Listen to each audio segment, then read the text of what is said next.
اللہ کو جھکنے والا بندہ پسند ہے. جو اللہ بنانا چاہتے ہیں نا اپنی مخلوق کو, وہ کیا بنانا چاہتے ہیں؟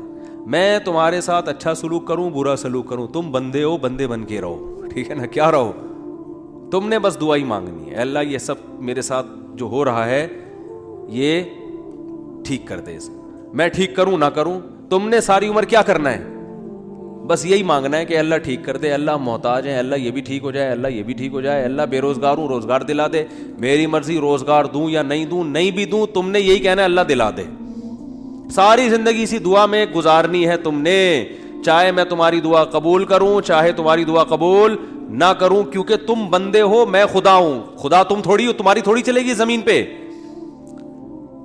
بہت سے لوگ یہ فالٹ ہے, دعائیں نہیں قبول ہو رہی تبھی تو وظیفوں کی طرف جاتے ہیں, اولاد نہیں ہو رہی کوئی وظیفہ بتا دے, او بھائی دعا مانگ لے, اولاد کہہ رہا دعا تو مانگ کے دیکھ لیا ہے وہ تو ہو ہی نہیں رہی, تو کوئی ٹیکنیکل طریقہ ہو اولاد کا, سے کیسے ہو جائے گی بھائی, ٹیکنیکل طریقے تو نہیں ہے.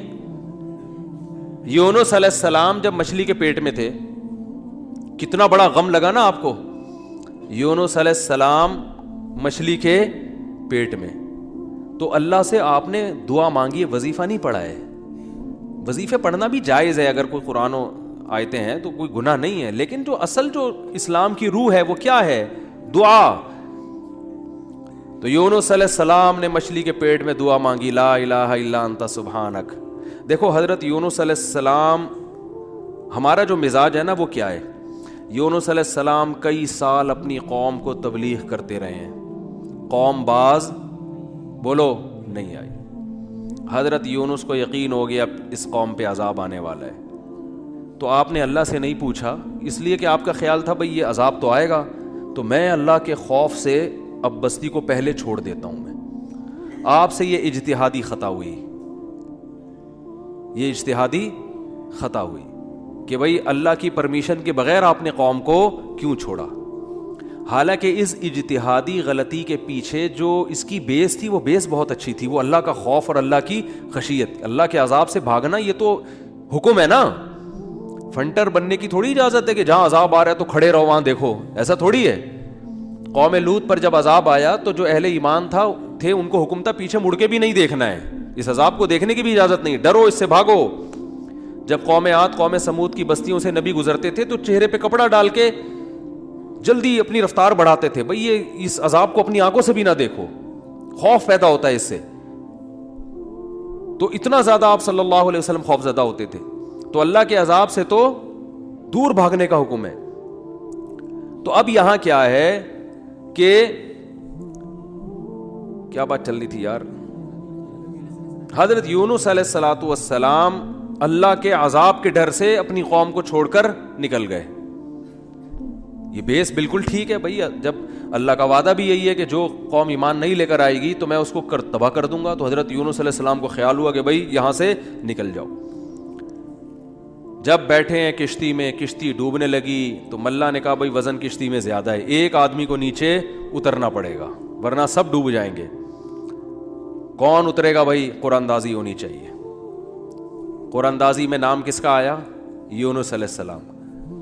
تو بتاؤ ہم ہوتے, ہم کہتے ساری زندگی تبلیغ کرتا رہا, اب جب عذاب آنے والا ہے تو اللہ کے خوف سے ہی نکلا میں, اس کا صلہ یہ مل رہا ہے کہ ڈوبنے والا کون ہے, بولو میں ہی ہوں. بھائی مجھے تو زیادہ پروٹوکول, اللہ تعالیٰ کو 6 کشتیاں میرے لیے پہلے سے سمندر میں رکھنی چاہیے تھی نا, کیا ہو گیا.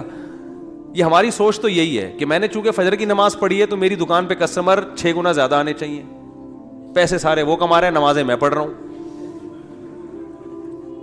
اچھا میرے پر لوگ اعتراض یہ بھی کرتے ہیں کہ احتیاط اس نے کی, اس کو کرونا ہو گیا, اس نے احتیاط نہیں کی, اس کو نہیں ہوا, یہ مفتی لوگوں کو الو بنا رہا ہے. تو بالکل یہی ہے کہ نماز میں پڑھ رہا ہوں, روٹی کس کو مل رہی ہے, اس کو مل رہی ہے. احتیاط میں کر رہا ہوں, وہ کرونا بھی مجھے ہی ہو رہا ہے. ٹھیک ہے نا. تو اب اللہ سے تھوڑی کوئی لڑ سکتا ہے بھائی, تو اللہ کی مرضی, جو اب احتیاط کے باوجود بھی کسی کو بیماری لگا دے, اور ایسے ہے گلے مل رہے ہیں اور روزانہ چھینک رہے ہیں ایک دوسرے کے منہ پہ, انہیں کچھ نہیں ہو رہا, وہ تو اب اللہ کی مرضی, اللہ سے تھوڑی کوئی لڑ سکتا ہے. لیکن ہم تو ظاہر کے مکلف ہیں نا, ہم تو اسباب کے مکلف ہیں, تو اس لیے حکم دیا جاتا ہے احتیاط کا. تو خیر جب تک کرونا ختم نہیں ہوگا ہم بھی آپ کا پیچھا نہیں چھوڑیں گے, یہ ذہن میں رکھو آپ. تھوڑا تھوڑا جیسے 4 شادیاں آتی ہیں نا تڑکے میں، اس طرح یہ بھی آتا رہے گا تڑکے میں، کیونکہ لوگ نہیں کر رہے احتیاط تو کیا کریں. اچھا خیر، بات ہی کہاں چل رہی تھی؟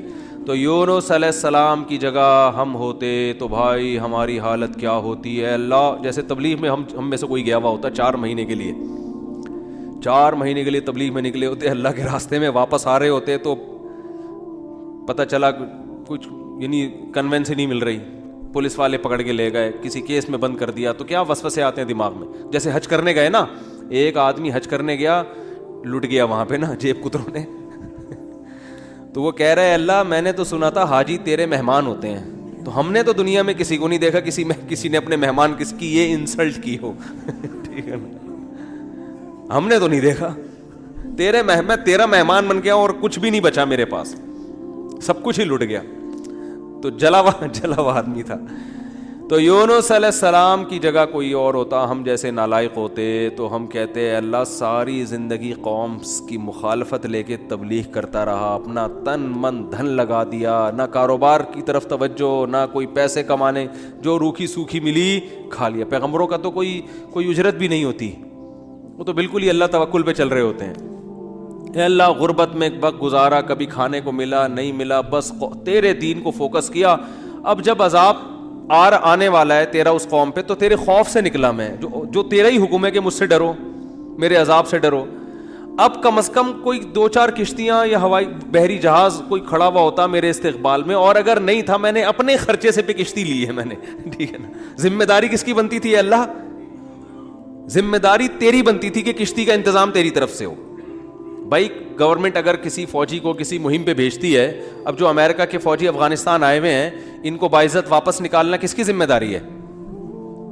بولو نا، امریکہ کی ذمہ داری ہے نا. تو تبھی تو فوجی کہہ رہے ہیں بھائی تم نے ہمیں عزت کے ساتھ جب بھیجا ہے تو عزت کے ساتھ پٹھانوں سے بچا کے نکالنا کس کی ذمہ داری ہے؟ یہ امریکہ کی ذمہ داری ہے نا.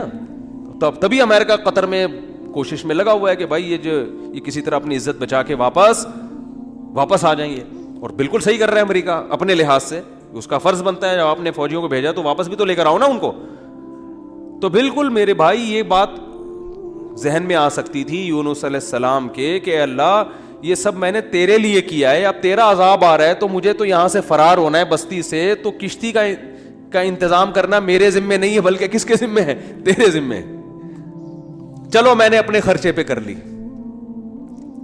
اب اے اللہ تو خود ہی اگر ڈوب رہی، اول تو ڈوبنی نہیں چاہیے، تجھے تو یہ طاقت ہے کہ 100 آدمی بھی کشتی میں بیٹھ جائیں، جب تک تیری مرضی نہیں ہوگی کشتی کلٹی بولو نہیں ہوگی، یہ نہیں کلٹی ہو سکتی.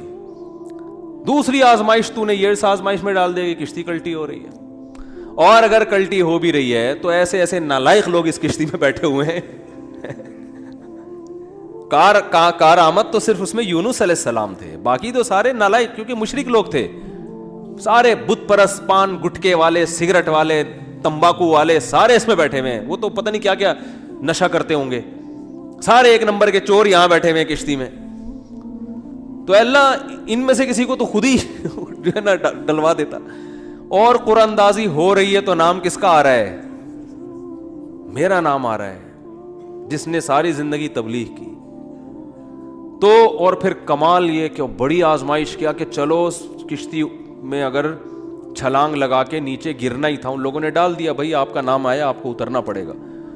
تو تیرنے کا آپشن ہوتا ہے، کہیں تیرتے رہیں گے، کوئی ٹیلا آ گیا وہاں بیٹھ گئے، یا کسی نے دیکھ لیا کوئی رسی پھینک دی جیسے، یا کہیں کنارے پہ اتر گئے، جیسے ہی چھلانگ لگائی ہے ایک اور بڑی آفت، سمندر کی مچھلی نے آپ کو نگل لیا.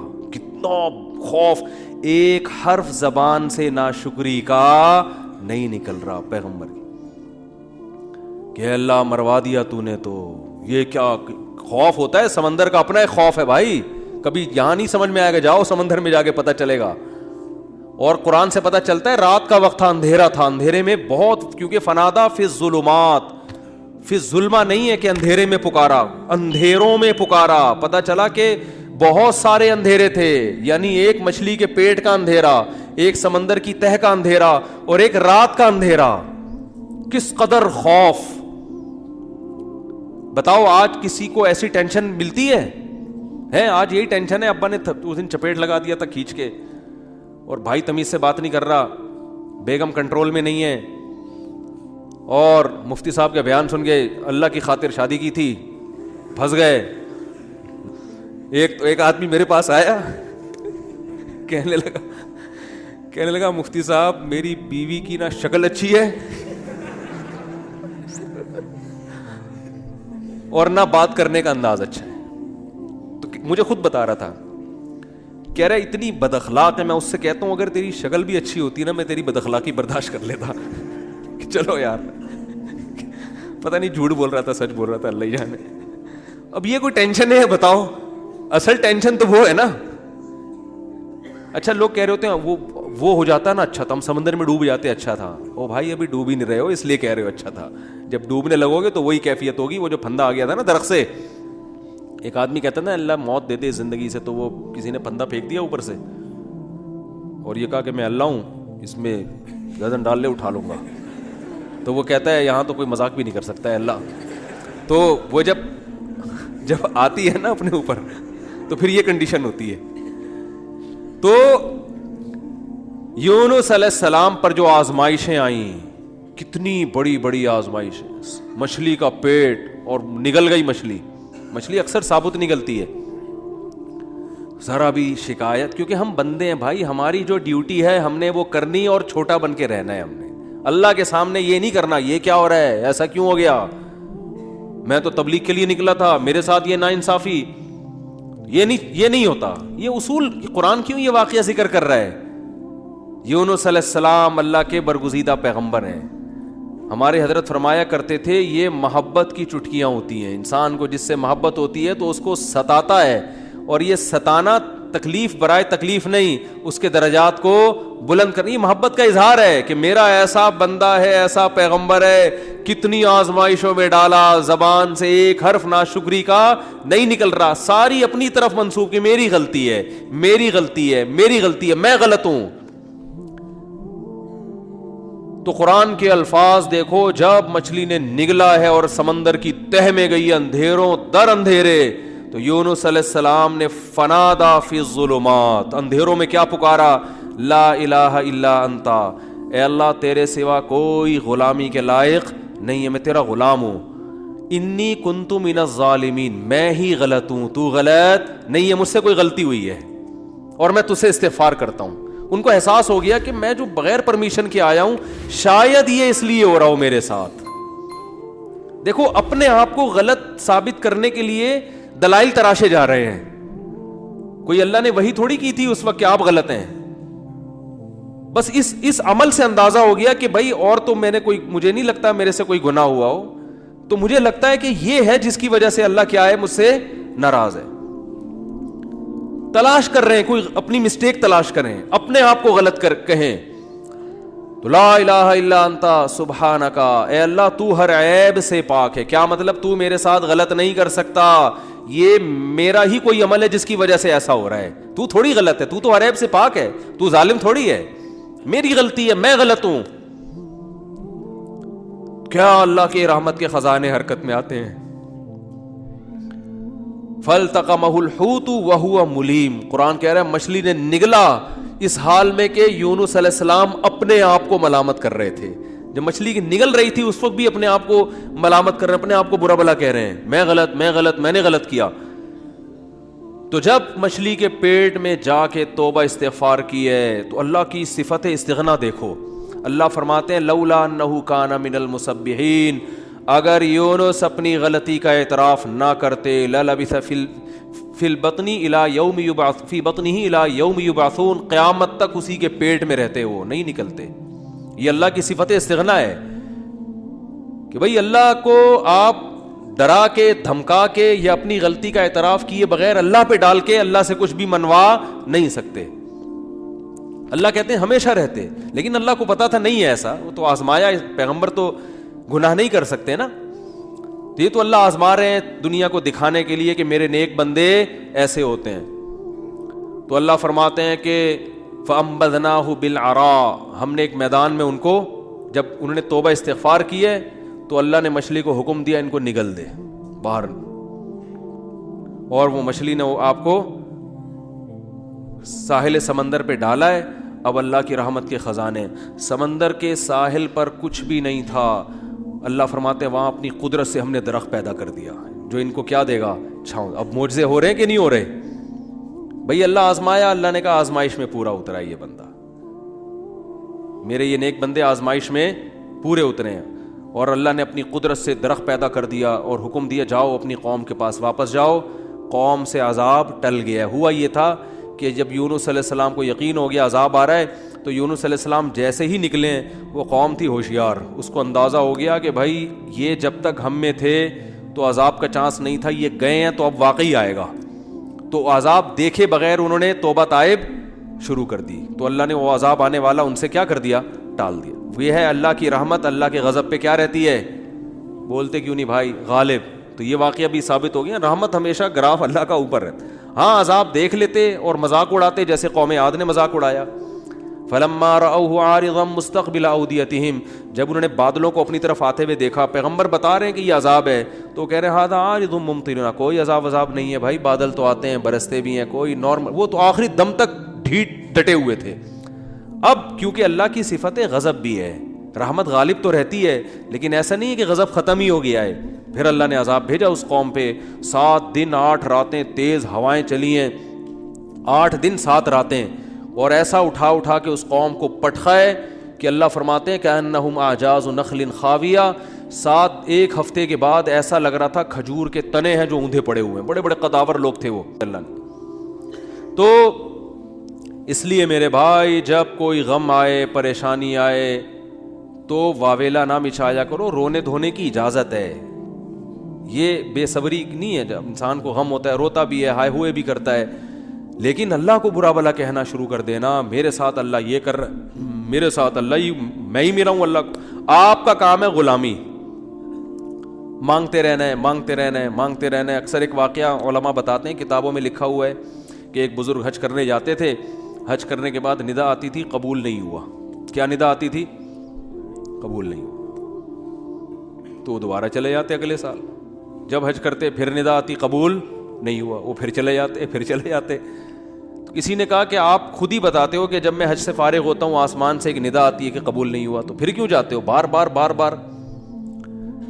تو انہوں نے کہا بھائی میرا کام ہے حج کرنا, اپنی کوتاہیوں کی اصلاح کرنا, قبول کرنا کس کا کام ہے؟ اللہ کا. اب اللہ سے تو لڑ تھوڑی سکتا ہوں, اور یہ بھی نہیں ہے کہ اب فنٹر نہیں بنو کہ اب تو ہم نہیں جائے گا بھائی, اب تھوڑی 2 دفعہ چلے گا, 3 دفعہ چلے گا, ہر دفعہ یہ آواز آ رہی ہے اب تھوڑی ہمارے پاس اور بھی دنیا میں غم ہے بھائی, یہ حج ہی کرتے رہیں گے کیا؟ یہ ہوتا اصل میں لوگوں کا یہ رویہ ہو گیا ہے. دعا میں بہت ہو رہی ہے یار, ہم نے دعا, مفتی صاحب 6 دفعہ دعا مانگ لی پھر بھی فائدہ نہیں ہو رہا. اب یہی تھوڑی کہ دعا مانگتے بول نہیں رہے ہوتے, مفتی صاحب سے ڈر رہے ہوتے ہیں. تو بھائی اتنا اللہ سے ڈر لو, وہ بعض تو بول بھی دیتے ہیں. تو بھائی 6 دفعہ 10 دفعہ 100 دفعہ دعا مانگنے میں کیا جا رہا ہے یار؟ اللہ کے سامنے ہاتھ اٹھا کے مانگنے سے زیادہ بھی کوئی مزیدار عمل ہو سکتا ہے؟ نہیں قبول ہو رہی, اہل اللہ کہتے ہیں نہیں قبول ہو رہی نا, اس میں مانگنے میں اور زیادہ مزہ ہے. ٹھیک ہے نا, اس میں مانگنے میں یہ اللہ ایمان کا امتحان لے رہا ہے, تو ہم غیب پر ایمان کے دعوے دار ہیں. اللہ تو نہ قبول کر, ہم تو مانگتے رہیں گے, ہمیں مزہ اسی میں آتا ہے. حضرت عمر رضی اللہ تعالی عنہ کا قول ہے کہ مجھے اس سے غرض نہیں ہے کہ میری دعا قبول ہو رہی ہے کہ نہیں ہو رہی, یہ تو میرا کام ہی نہیں ہے کہ یہ اللہ کی ذمہ داری ہے, یہ ہماری ٹینشن. یہ تو میں حضرت عمر کے الفاظ اپنی زبان میں بتا رہا ہوں, یہ ہماری ٹینشن ہے ہی نہیں, یہ تو اللہ کا کام ہے نا, قبول کرنا تو اس کا کام ہے. فرمایا مجھے اس کی فکر ہوتی ہے کہ دعا مانگنے کی توفیق مل رہی ہے کہ نہیں مل رہی.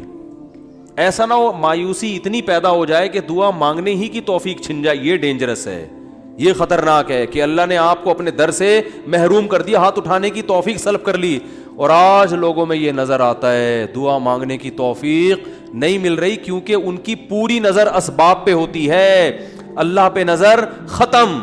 یہ بہت خطرناک ہے. دیکھو اسباب پہ نظر رکھو گے, ہو سکتا ہے اسباب اختیار کر کے کام تو ہو جائے, لیکن اللہ کی جب عدالت میں کیس لے کے جاؤ گے, فائل داخل کرو گے, وہاں سے جو کام جب منظور ہوگا نا, اس کام کی نوعیت میں اور آپ کے کام کی نوعیت میں زمین اور آسمان کا فرق ہوگا.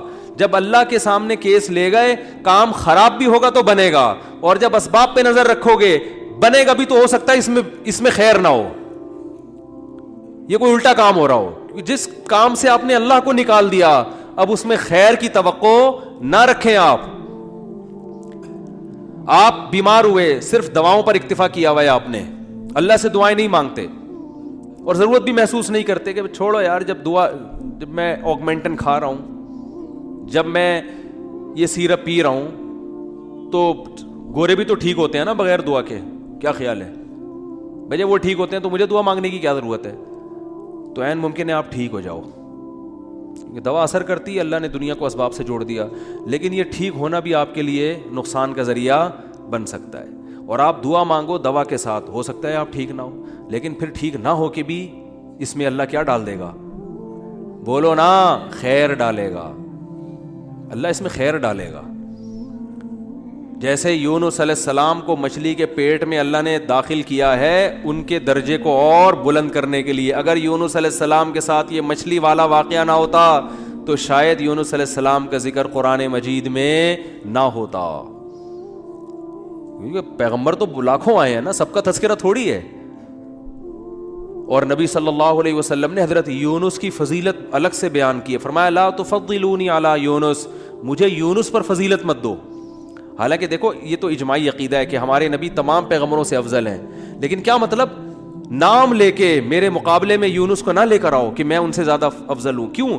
کیونکہ اس میں اس بات کا امکان تھا کہ شاید اس واقعے کی وجہ سے لوگ یونس علیہ السلام کی توہین نہ کر رہے ہوں کہ وہ اللہ کی پرمیشن کے بغیر چلے گئے تھے. تو کہیں اس واقعے کو بنیاد بنا کے لوگ ایسا نہ ہو کہ کہیں کہ ہمارے نبی تو افضل ہے, یونس علیہ السلام افضل نہیں ہے, کیونکہ ہمارے نبی تو بغیر پرمیشن کے کوئی کام نہیں کیا اور یونس علیہ السلام تو اللہ کی پرمیشن کے بغیر چلے گئے تھے. اس لیے نبی نے اس کانسیپٹ کو درست کرنے کے لیے, کلیئر کرنے کے لیے کہ کہیں تمہارے ذہن میں یہ چیز نہ ہو, اس لیے کیا مطلب حدیث کا کہ یونس علیہ السلام کا نام لے کے دونوں کو مجھے ان کے مقابلے میں لا کے کھڑا مت کرو, اور یہ مت کہو کہ محمد صلی اللہ علیہ وسلم حضرت یونس سے افضل ہیں.